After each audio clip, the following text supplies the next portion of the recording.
don't have predators. So in coyotes, people don't think about wildlife in town, but I've heard of, even like in New York City, they have hawks because all the pigeons are everywhere. And for hawks, that's happening. Hawks are all extinct. All of them. It's not, they're red tail. Yeah. And it's not just hawks. I'll talk more. I've got a lot of Mexican eagles on my house. And actually, something else that wasn't mentioned is for ducks, turtles. Really? Yeah. And actually, I'll even add. You'll never think of this. Catfish. Yeah. Your ducklings. My catfish are what you do. They get sucked in out in one shot. Are those the little birds, the big birds, then they just, those are hawks? You've got buzzards, you've got hawks, you've got Mexican eagles. It's a big blackbirds or turkey buzzards. Yeah. Yes. If their wings are straight, they're probably more of a buzzard. But They don't have the, thing that's really high. Vultures fly with their wings in a C shape, and hawks fly with their wings in a flat shape. Yeah, that's a good So one. by the tell from a distance where they can't judge by size, you don't know how far away they are. Vultures are hawks are flat. Vultures, will they go for live animals? They're big. Well, the turkey vulture will. Turkey vulture will, and the Mexican eagle will also. Mexican eagle looks like a turkey vulture, except you got white stripes on it. and a line part of the man. And white. Actually, this was kind of an interesting thing. A while back, my stubborn ducks refused to lay their eggs up in their coop, and were finding different spots around my. I've got a pond 200 feet away, so I'd send them down there for the day, and they were nesting and putting eggs everywhere. A Mexican eagle daily was coming and having an egg there. And I tried one thing, but one thing you find with predators is try things until you find what works. You know those Easter plastic eggs? I took about 40 of them things and put them in every nest all around the pond. And I stuffed them with a little plastic thing. My thought was, okay, Mexican eagle, take them all, they're cheap. And when you start realizing that these eggs don't taste very good, you'll stop looking for my duck eggs. That didn't work. But I found a whole lot of my plastic things broken over, open all over the place. But sometimes you try and discourage ways like this. And I'm not going to do it. Some people actually that's illegal. Don't do it. I was just trying to discourage them from it. Plastic again? What? So about birds. So some of these things, like the vultures, they will kill. And typically, they're not going to kill your big, healthy chickens. But your chicks, don't grab them like that because the chicks are so unprotected.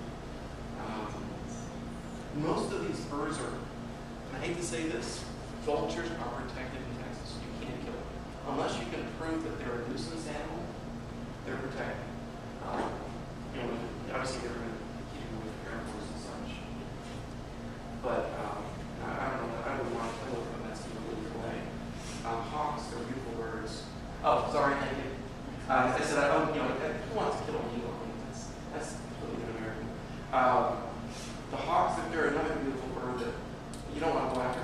The way to get rid of them is simply to avoid letting them get to your birds. The protection, things your birds can get underneath. And other things also talk. I know for those of us who live in the country, my grass is beautiful. Well, my weeds are even more beautiful, but my grass is great. Well, it's high enough that my chickens don't want to wander out there too far because of a coyote or something could be gravel like that, just kind of in the grass. I'm not going to mow it because that's my cow's jobs. But be aware of why the animals are going different areas. Here's an interesting story with owls. One time, a friend of mine had one of those was a purple martin birdhouse. And one night you just hear all this terrible noise outside.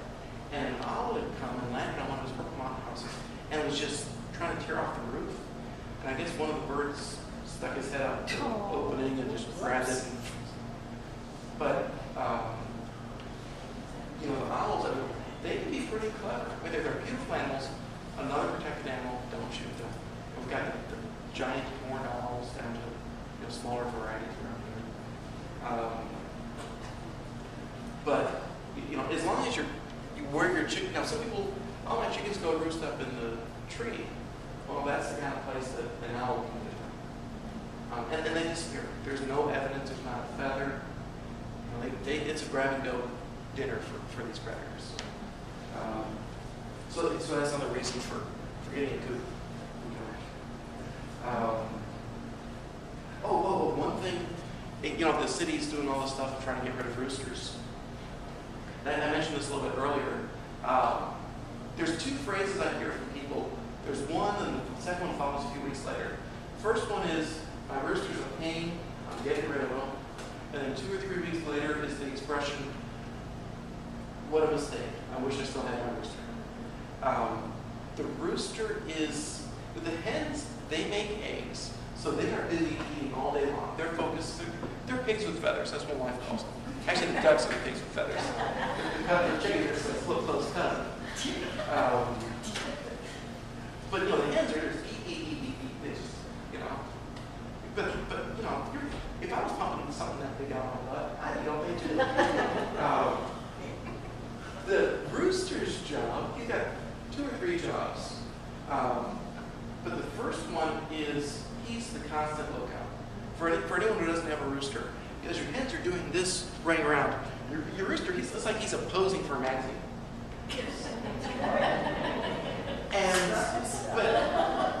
You know, whenever I'm walking, and my coop's 200-300 feet from my house, every time I walk down there, he's the first one that clucks and sees me. Because he's watching out for, you know, your aerial assault, your ground assault, your low-down assaults. His job is protector. Now, he has his fringe benefits. Matter of fact, when my girl's got a naked back, I just talking about buying her a little apron or something. Okay. But he will, and he makes these different sounds. If you're watching them, it's so neat. You know, like he'll make a sound that girls all die for cover, or they go running over to him and say, "What you got? What you got?" He loves grinding. All this is delicious. He may have a leaf, but he makes that sound. He's also entertaining. By the way, with roosters, you've got to kind of keep them in their place. They develop egos. They are male for you ladies. You know, they're male. For you guys, well, enough, yeah. But the other day, my rooster, I don't know, my wife was picking up one of the hens, and our hens aren't as friendly as our roosters, so you got to catch them. And she's, you know, catching this one hen, and he just beelines and just nails her. Actually drew a little blood. And now my wife is very, you can't meet my wife, but she's very shy and, you know, withdrawn. She goes, "Ow, bam!"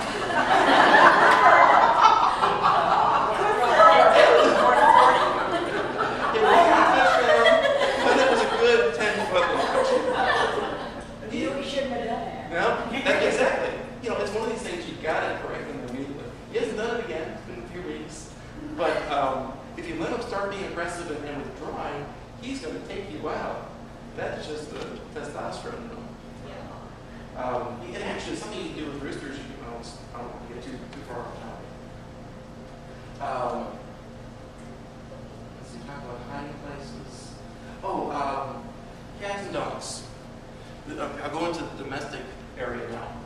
There are people who will swear that their dogs wouldn't touch a bird, and they're the greatest protectors for the birds. And to some degree, there's some truth to that. But there's other people who have a dog with their birds for a year, and then all of a sudden, one day, they find 10, 15 dead birds. Something, you know, it just flips the switch. Dogs are